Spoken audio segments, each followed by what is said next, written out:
Baik,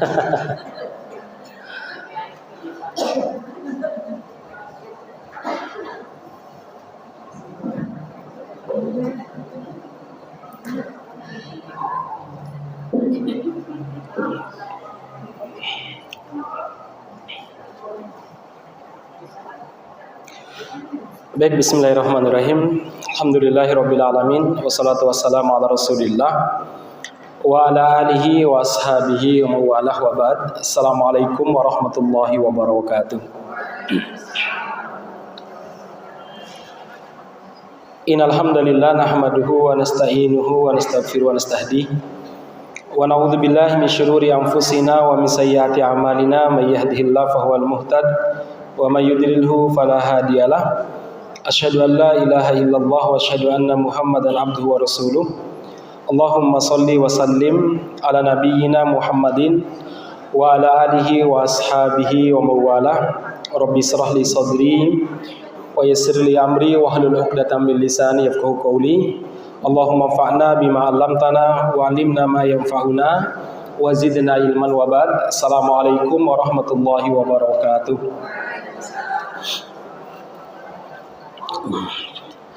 Innal hamdalillah, jamaah sekalian yang mudah-mudahan dirahmati Allah, segala puji hanya milik Allah Subhanahu wa taala. Pujian yang sempurna atas kenikmatan yang begitu banyak hanya terlimpahkan kepada Allah Rabb semesta alam yang telah menciptakan kita dengan segala kesempurnaan agar kita bisa beribadah kepada Allah juga dengan sempurna. Salawat dan salam mudah-mudahan tercurahkan kepada Nabi kita Muhammad sallallahu alaihi wasallam, kepada keluarga beliau, sahabat beliau, dan siapa saja yang istiqomah di atas petunjuk Nabi Muhammad sallallahu alaihi wasallam. Dan kita senantiasa berdoa kepada Allah, mudah-mudahan kita termasuk mereka yang diberi kemampuan untuk bisa istiqomah menapaki petunjuk Nabi kita Muhammad sallallahu alaihi wasallam. Jamaah sekalian yang mudah-mudahan dirahmati Allah Subhanahu wa taala, alhamdulillah pada kesempatan pagi menjelang siang ini kita dimudahkan oleh Allah Subhanahu wa taala untuk duduk bersama dalam rangka tawassul bil haq dan tawassul bis sabar. Mudah-mudahan duduknya kita semuanya dicatat sebagai amal soleh di sisi Allah Subhanahu wa taala. Kita berdoa kepada Allah Subhanahu wa taala, mudah-mudahan kehadiran kita di sini menjadi sebab Allah Subhanahu wa taala mengampuni dosa-dosa kita dan membuat rizki kita bertambah dan juga berbarokah. Ma'asyiral muslimin yang mudah-mudahan dirahmati Allah, kita masih di kajian sirah nabawiyah, yaitu fikih sirah, mengambil pelajaran-pelajaran dari sejarah kehidupan Nabi Muhammad SAW. Karena pada hakikatnya kehidupan Nabi merupakan tafsir daripada Al-Quran. Kehidupan Nabi Muhammad SAW isinya dari beliau urusan makan sampai urusan keluarga, bahkan sampai urusan negara, merupakan tafsir daripada Al-Quran. Jadi kalau kita ingin melihat seperti apakah Al-Quran yang hidup, Al-Quran yang berjalan, yaitu pada Nabi Muhammad SAW. Sebagaimana sirah ataupun sejarah kehidupan Nabi Muhammad SAW juga merupakan contoh dan teladan dalam menyelesaikan berbagai macam masalah hidup. Karena kehidupan Nabi merupakan problem solving. Contoh beliau menyelesaikan berbagai macam urusan-urusan yang ada pada kehidupan manusia. Kenapa? Karena beliau adalah teladan bukan sekedar dalam urusan ibadah, bagaimana kita sholat, bagaimana kita puasa, bagaimana kita itu haji, tidak. Tapi beliau juga teladan dalam mengurus rumah tangga, menyelesaikan konflik keluarga, menyelesaikan urusan hutang piutang, menyelesaikan urusan dengan apapun, masalah apapun. Beliau adalah teladan, jamaah sekalian. Beliau bukan sekedar guru agama yang mengajarkan bagaimana sholat, bagaimana kita ini rukuk maupun sujud. Tapi beliau juga merupakan guru politik yang mengajarkan bagaimana mengatur negara. Beliau adalah seorang ayah yang mengajarkan bagaimana mendidik anak-anak. Beliau adalah seorang suami yang mengajarkan bagaimana berinteraksi dengan keluarga. Beliau adalah seorang mertua yang bagaimana mengajarkan berinteraksi dengan para menantu. Itulah kelengkapan hidup Nabi Muhammad SAW. Maka para ulama mengatakan Nabi Muhammad SAW diutus sebagai nabi dari kalangan manusia dengan berbagai macam problem yang beliau hadapi. Itu sebenarnya merupakan sebuah kenikmatan. Kenapa demikian? Dengan cara seperti itu umatnya bisa mencontohi Nabi. Karena Nabi pernah mengalami peristiwa yang sama, kita tinggal copy paste untuk menyelesaikan urusan-urusan kita. Makanya Allah Subhanahu wa taala mengingatkan dalam Al-Qur'an, laqad mannallahu 'alal mu'minina id ba'atsa fihim rasulan min anfusihim. Allah telah menganugerahkan kenikmatan yang luar biasa kepada orang-orang beriman tak kala mengutus nabi itu dari kalangan mereka, dari manusia sebagaimana kita, bukan kalangan jin, bukan juga kalangan malaikat. Sebab apa? Nabi itu yang dicontohi dan diteladani. Kalau nabi tersebut kalangan malaikat ataupun kalangan jin, kita susah untuk mencontohinya. Kenapa demikian? Karena para malaikat tidak pernah mengalami masalah-masalah sebagaimana kita. Tidak pernah mengalami masalah lapar, masalah haus, urusan keluarga, urusan keuangan, dengan lawan jenis, dengan sesama jenis, dengan anak, dengan besan, dengan menantu, dengan mertua. Enggak, Nabi Muhammad malaikat tidak pernah mengalami urusan-urusan seperti itu. Karena mereka tidak sebagaimana kita. Enggak laki, enggak perempuan. Tidak ada ketertarikan kepada lawan jenis. Mereka enggak makan sebagai makanan kita. Nah, kalau mereka itu nabi kita susah untuk mencontohinya. Coba misalkan dalam urusan pernikahan, kemudian kita ini punya masalah dengan mertua kita. Kira-kira kita bisa nggak mencontohi malaikat? Nggak bisa. Kenapa nggak punya mertua malaikat jemaah sekalian? Misalkan kita punya masalah dengan besan kita. Besan kita mungkin orangnya rodo atos, susah diajak komunikasi. Kira-kira kita bisa nggak mencontohi malaikat dalam mengurus mertua? Tidak ada. Dan tidak ada contohnya, tidak bisa jemaah sekalian. Itulah kenapa Nabi itu seorang manusia dan beliau itu memiliki banyak masalah. Kenapa demikian? Kita bisa mencontohi beliau.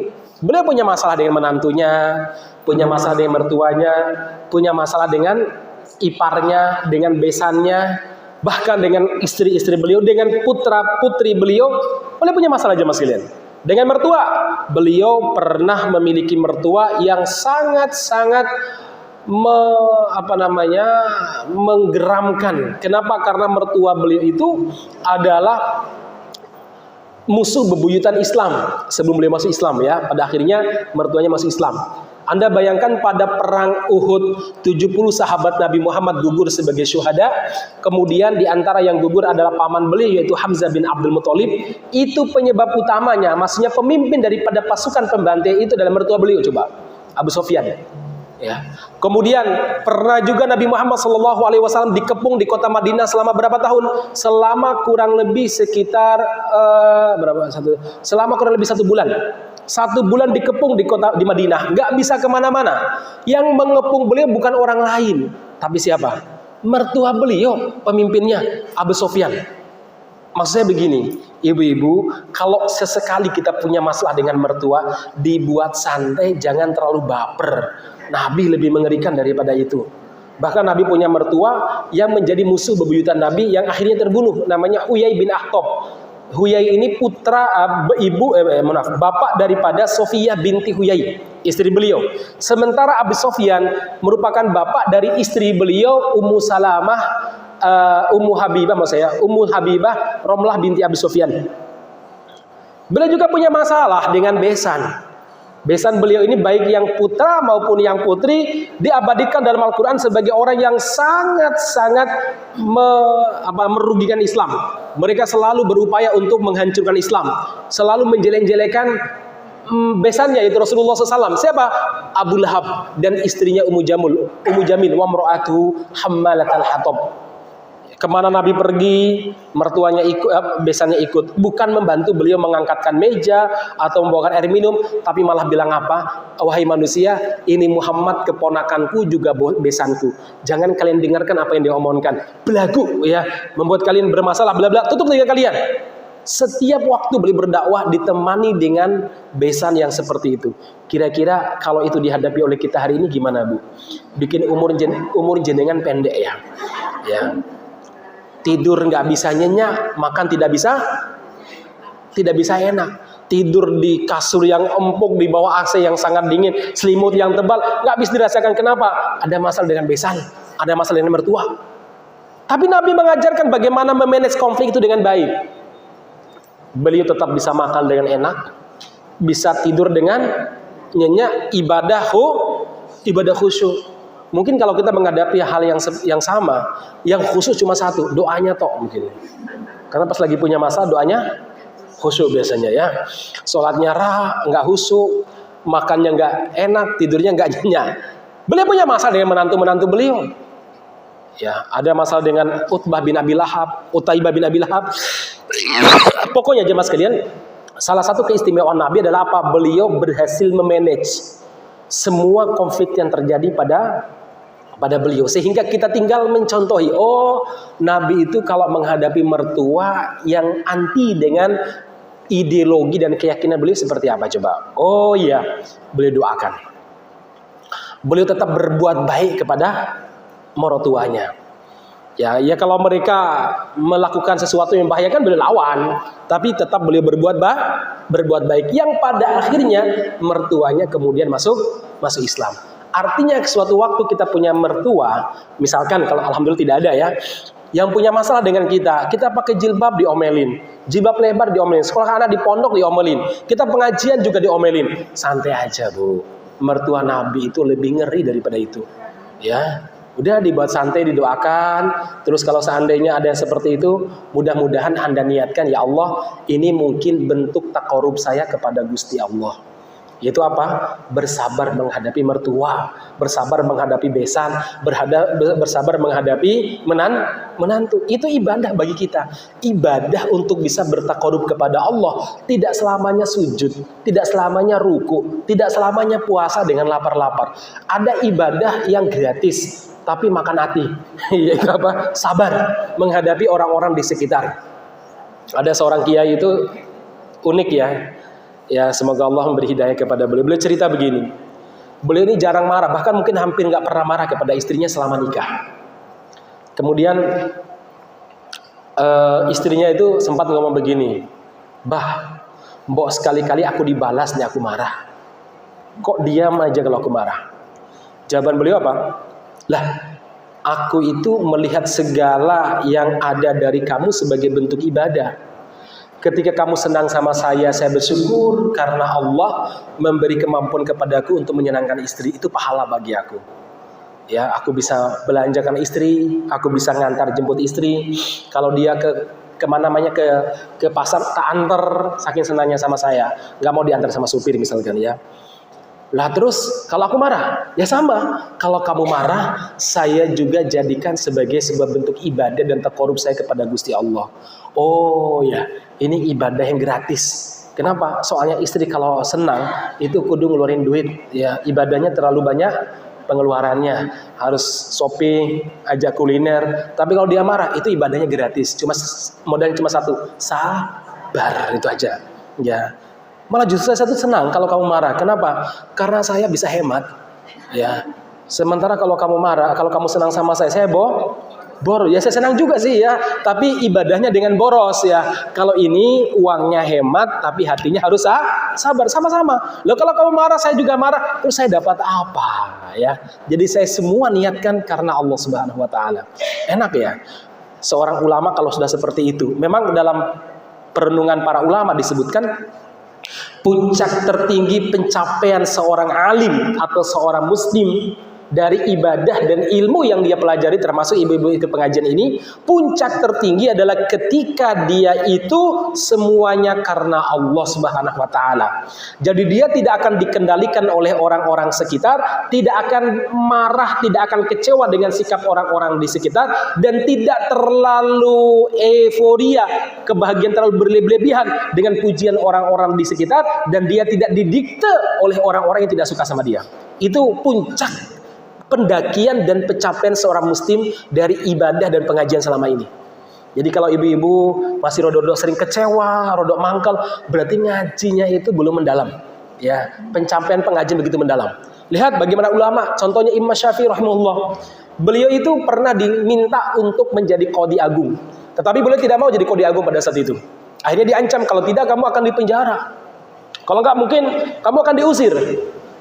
Imam Syafi'i santai saja. Ini yang ngancam penguasa loh jamaah sekalian. Pada zaman dulu nggak ada pengacara kalau diancam penguasa. Ya, tinggal di penjara sesuka hati penguasa. Kalau sekarang ada pengacara, ada macam-macam.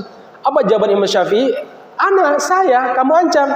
Ana in istulastu adimukutan. Saya ini kalau hidup tidak pernah takut tidak kebagian makan. Pasti makan saya. Ya kata beliau. Pasti makan. Wa in mitulastu adim qabron. Kalau saya mati, saya pasti kebagian kuburan. Saya tidak pernah takut tidak kebagian kuburan. Ibu-ibu pernah nggak melihat mayat nangis karena takut tidak kebagian kuburan? Nggak ada ceritanya. Santai aja. Nanti kalau aku mati piye? Alah, kalau udah mati tuh nggak mikir-mikir ya. Wes santai aja. Kadang kan orang tuh, nah aku mati begini-begini. Alah, mayat itu nggak pernah mikir ya. Alam dia sudah berbeda. Nah, masyarakat muslimin yang mudah-mudahan dirahmati Subhanahu wa taala, kemudian beliau mengatakan himmati himmatul muluk. Jiwa saya, jiwa merdeka, tarol madinatu kufra, yang melihat menghinakan diri di hadapan manusia sebagai sebuah bentuk kekafiran. Saya nggak mau. Beliau juga pernah mengatakan dalam menasihati murid-murid beliau, apa kata beliau? Beliau mengatakan begini, Da'il ayyam taf'alu ma tasya. Biarkan hari-hari berpolah semaunya. Maksudnya hari-hari yang berlalu biarkan. Jangan terlalu membuat kamu sedih, membuat kamu galau. Tib nafsan idza hakamal qada. Yang paling utama adalah siapkan jiwamu ketika takdir itu datang. Itu yang paling utama. Dail ayyam tafalu matasya. Masa-masa lalu, hari-hari yang lalu biarkan berlalu. Jangan kamu bawa sebagai beban pikiran kamu. Yang penting kamu kalau ada takdir, siapkan jiwamu, siapkan hatimu. Kemudian beliau melanjutkan la tajza'anna bihaditsatil layali. Jangan terlalu ambil peduli dengan omongan orang. Fa inna li hawaditsid dunya laisa ma li hawaditsid dunya baqa'u. Karena setiap kejadian di dunia ini tidak pernah ada yang abadi. Ala komentar mereka paling banter, komentar cuma sehari, 2 hari wis rampung gitu ya. Paling kalau pas butuh mereka akan mendekat kepada kita. Nyaman. Seorang muslim kalau sudah mencapai derajat seperti ini, dia akan merasakan hidup yang tentram sekali. Tapi kalau tidak, tadi bawaannya mangkel, bawaannya jengkel, naik asam lambungnya naik, asam uratnya ya naik, tensinya naik, bawaannya begitu. Kalau kita nggak mencapai derajat seperti ini, jemaah sekalian. Beliau itu Imam Syafi'i rahimahullah pernah suatu waktu didatangi oleh seseorang. Orang ini di hadapan Imam Syafi'i bagus banget, sopan, santun. Setelah itu orang ini keluar, lantas ada yang datang melapor sama beliau. Imam, itu orang yang kelihatan sopan dan santun kepada Anda tadi. Di luar itu dia menceritakan hal-hal yang tidak baik dengan Anda, tentang Anda. Dia menceritakan hal-hal yang buruk. Dia mengata-ngatai Anda. Apa jawaban beliau? Kalau seandainya apa yang kamu katakan itu benar, alhamdulillah. Loh, kok bersyukur? Ya, berarti aku adalah orang yang berwibawa di hadapan dia. Orang yang berwibawa di hadapan dia. Buktinya apa? Dia tidak berani ngomong macam-macam di hadapan saya. Ngomongnya di luar. Ya. Yang kedua, aku tidak akan terbebani oleh urusan dia. Maksudnya gimana Imam? Loh, kalau orang tuh senang sama saya, beban bagi saya. Orang kalau senang kan gampang kan, kalau dikasih sama kita, ya minjam duit, ya minta bantuan, ya diundang, kudu hadir, bla bla, harus macam-macam. Coba kalau nggak dia nggak senang sama kita, nggak bakalan diundang, ya nggak bakalan dimintai bantuan. Ada nggak orang yang nggak senang terus minjam duit sama kita? Gak ada. Maka Imam Syafi'i mengatakan, ya kalau dia nggak senang sama saya, ya alhamdulillah juga. Kenapa? Saya terbebas dari menanggung dia. Saya terbebas daripada tuntutan dia. Nah, jadi itulah seorang ulama. Kalau sudah mencapai derajat seperti ini, dia akan merasakan hidup sangat nyaman. Dia tidak akan terdikte oleh kondisi-kondisi sekitarnya. Imam Ahmad juga demikian. Tidak gampang kecewa. Ini sekali lagi kalau orang sudah mencapai tingkat ataupun derajat di mana dia itu hanya lillahi ta'ala. Allahu samad, semua tujuannya karena Allah Subhanahu wa taala. Imam Ahmad itu punya tetangga. Tetangganya rada usil. Karena mungkin punya punya tetangga kenamaan. Dia pernah usil, dipanggil Imam Ahmad. Ya Imam. Imam Ahmad mau masuk ke rumah. Iya, ada apa? Sini saya minta bantuan. Datang.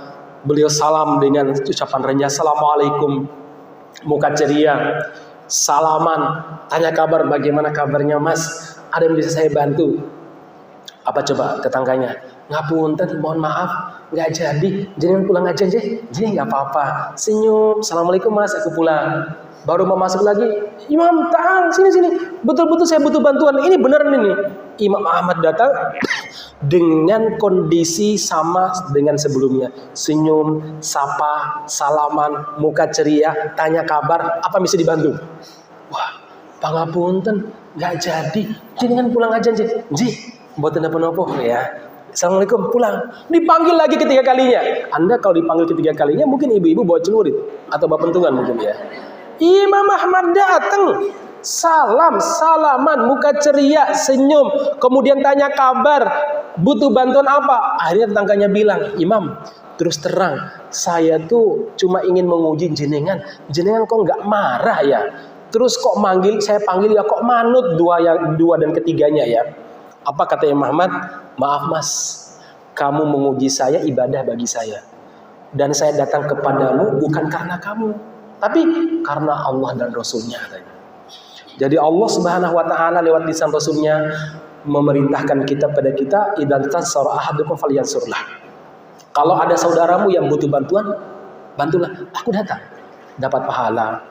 Aku bermuka ceria karena Nabi menyuruh salam. Karena Nabi menyuruh salaman, sama akan menggugurkan dosa. Nanya kabar, sama. Apa yang bisa saya bantu? Itu ucapan Nabi kalau berjumpa dengan orang-orang, sama. Udah berapa pahala coba?